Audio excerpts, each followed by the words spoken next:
Mahar regiment भारतीय सेना की एक पैदल सेना रेजिमेंट है। हालांकि इसका मूल उद्देश्य महाराष्ट्र के महार समुदाय के सैनिकों से बनी एक रेजिमेंट होना था, लेकिन आज महार रेजिमेंट मुख्य रूप से महाराष्ट्र, गुजरात, मध्य प्रदेश, उत्तर प्रदेश और बिहार जैसे राज्यों के विभिन्न समुदायों से बनी है। महारों को महाराष्ट्र का मूल निवासी माना जाता है। समुदाय, जिसे परंपरा से काठी वाले, लाठी वाले पुरुष, भूमिपुत्र, ब्रुनेई, मिट्टी के पुत्र, मिरासी, जमींदार के रूप में भी जाना जाता है, की भूमिका बाहरी लोगों, हमलावर जनजातियों, अपराधियों और चोरों से गांव की सीमाओं की रक्षा करने की है। वे प्रशासक के रूप में पूरे गांव में कानून और व्यवस्था बनाए रखने के लिए भी जिम्मेदार थे। महारों में हथियार रखने की एक लंबी और गौरवपूर्ण परंपरा है। महार ने कई शताब्दियों तक विभिन्न सेनाओं में सेवा की। इस्लामी शासन के तहत महारों ने दक्कन सल्तनत, बहमनी सल्तनत और मुगलों की विभिन्न सेनाओं में सैनिकों के रूप में कार्य किया। मराठा राजा शिवाजी महाराज ने 17वीं शताब्दी में उनमें से कई को अपनी सेना में भर्ती किया था। वे पहाड़ी किलों में रक्षक और सैनिकों के रूप में कार्य करते थे। महार ने कोली और मराठों के साथ मिलकर 1665 में दिलेर खान की मुगल सेना से पुरंदर के किले की रक्षा की। बाद में पेशवा शासन के दौरान शिदंत महार ने 1795 में खरदा की लड़ाई के दौरान अपने सेनापति परशुराम भाऊ पटवर्धन की जान बचाई। औपनिवेशिक काल के दौरान ईस्ट इंडिया कंपनी और ब्रिटिश राज द्वारा बड़ी संख्या में महारों को सैन्य कर्तव्यों के लिए भर्ती किया गया था। कोरेगाम की लड़ाई 1 जनवरी 1818 को कोरेगाम स्तंभ के रूप में जाना जाने वाला एक स्मारक स्तंभ द्वारा स्मरण किया जाता है, जिसे युद्ध स्थल पर खड़ा किया गया था, और 1851 में जारी एक पदक द्वारा। यह स्तंभ आजादी तक महार रेजिमेंट के शिखर पर चित्रित था। भारत इसमें युद्ध में मारे गए 22 महारों के नाम अंकित हैं। विजय स्तंभ महार वीरता के केंद्र बिंदु के रूप में कार्य करता है। भीमा कोरेगाम विजय स्तंभ। महारों ने 1750 के आसपास ईस्ट इंडिया कंपनी में अपनी सेवा शुरू की। ब्रिटिश बॉम्बे सेना में 20 से 25% महार थे। सैनिकों के रूप में उनके आचरण की कई ब्रिटिश अधिकारियों ने प्रशंसा की। महार ब्रिटिश समुद्री बटालियन का एक महत्वपूर्ण घटक थे। ईस्ट इंडिया कंपनी सेना में उन्होंने द्वितीय आंग्ल-मराठा युद्ध, तृतीय आंग्ल-मराठा युद्ध, द्वितीय आंग्ल-सिख युद्ध और द्वितीय अफगान युद्ध सहित विभिन्न युद्धों में भाग लिया। 1857 के विद्रोह के बाद अंग्रेजों ने अपनी सैन्य भर्ती नीति को बदलने का फैसला किया। एक रिपोर्ट में इस बात पर जोर दिया गया कि हम व्यावहारिक रूप से इसे जाति व्यवस्था नजरअंदाज नहीं कर सकते जब तक कि मूल निवासी इसे सामाजिक रूप से बनाए रखते हैं। इससे महार, अन्य निम्न जाति और कुछ अविश्वसनीय ब्राह्मण जातियों के खिलाफ भेदभाव शुरू हो गया। महार रेजिमेंट की स्थापना। महार सैनिकों के विमुद्रीकरण के बाद महार समुदाय के नेताओं द्वारा सरकार को उन्हें एक बार फिर सेना में सेवा देने के लिए मनाने के कई प्रयास किए गए। इस आशय की याचिकाएं 1894 में गोपाल बाबा वालंगकर और 1904 में शिवराम जानबा कांबले जैसे पूर्व सैनिकों द्वारा तैयार की गई थीं।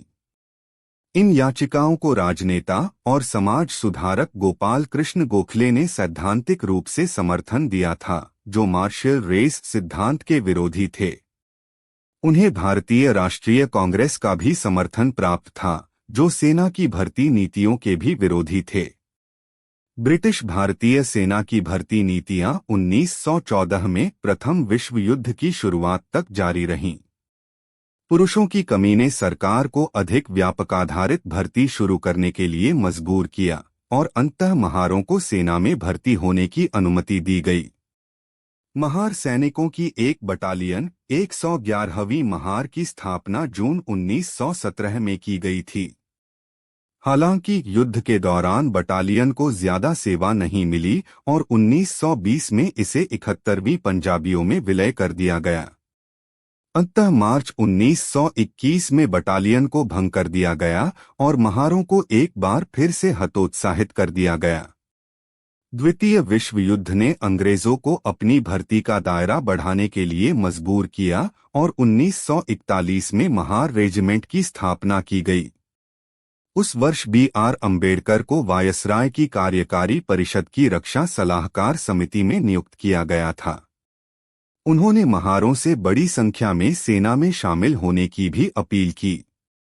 अक्टूबर में सेना ने हार मान ली और महार रेजिमेंट की पहली बटालियन लेफ्टिनेंट कर्नल H.J.R. के नेतृत्व में बेलगाम में गठित की गई। 13वीं फ्रंटियर फोर्स राइफल्स और सब के जैक्सन, मेजर शेख हसनुद्दीन। दूसरी बटालियन की स्थापना जून 1942 में लेफ्टिनेंट कर्नल J.W. के तहत कैंपटी में की गई थी। किरवान और उप मेजर भोलाजी रंजने, कैप्टन E.E.L. द्वारा रेजिमेंट के लिए एक केप बैज डिजाइन किया गया था। मॉर्टलमैन्स दूसरी बटालियन का एक अधिकारी। बैज में महार शब्द के ऊपर कोरेगाम स्तंभ अंकित था। तीसरी बटालियन 25वीं महार की स्थापना अगस्त 1942 में लेफ्टिनेंट कर्नल V. चैम्बियर और सब द्वारा बेलगाम में की गई थी। मेजर सरदार बहादुर लाड़कोजीराव भोंसले और तीसरे महारों का पालन पोषण नौशेरा में लेफ्टिनेंट कर्नल R.N.D.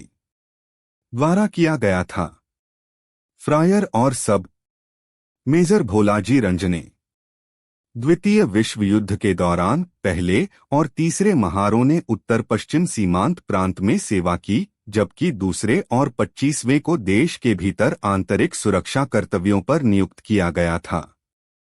दूसरी बटालियन ने 23वें भारतीय डिवीजन के हिस्से के रूप में बर्मा अभियान में भी सेवा देखी, जहां उन्हें 5 हताहतों का सामना करना पड़ा और प्रेषण में एक अधिकारी का उल्लेख किया गया था। उन्होंने युद्ध के बाद पे फोर्स के एक भाग के रूप में इराक में भी सेवा की। 1946 में 25वीं महारों को भारतीय सेना की कई अन्य गैरिसन बटालियनों के साथ भंग कर दिया गया था। इसके अधिकारियों और जवानों को बड़े पैमाने पर रेजिमेंट की अन्य 3 बटालियनों में समाहित कर लिया गया था। अक्टूबर 1946 में रेजिमेंट को मशीन गन रेजिमेंट में बदल दिया गया और कैंपटी में रेजिमेंटल सेंटर स्थापित किया गया।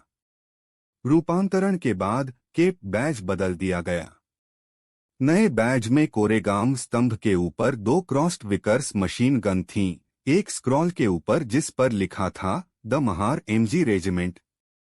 रेजिमेंट की 3 जीवित बटालियनों ने पंजाब सीमा बल के एक भाग के रूप में कार्य किया और भारत के विभाजन के दौरान शरणार्थियों को बचाने में भाग लिया। वर्तमान बटालियन 22, 3 प्रादेशिक सेना इकाई, 3 राष्ट्रीय राइफल्स यूनिट और 1 विशेष कार्य बल इकाई। जय भारत।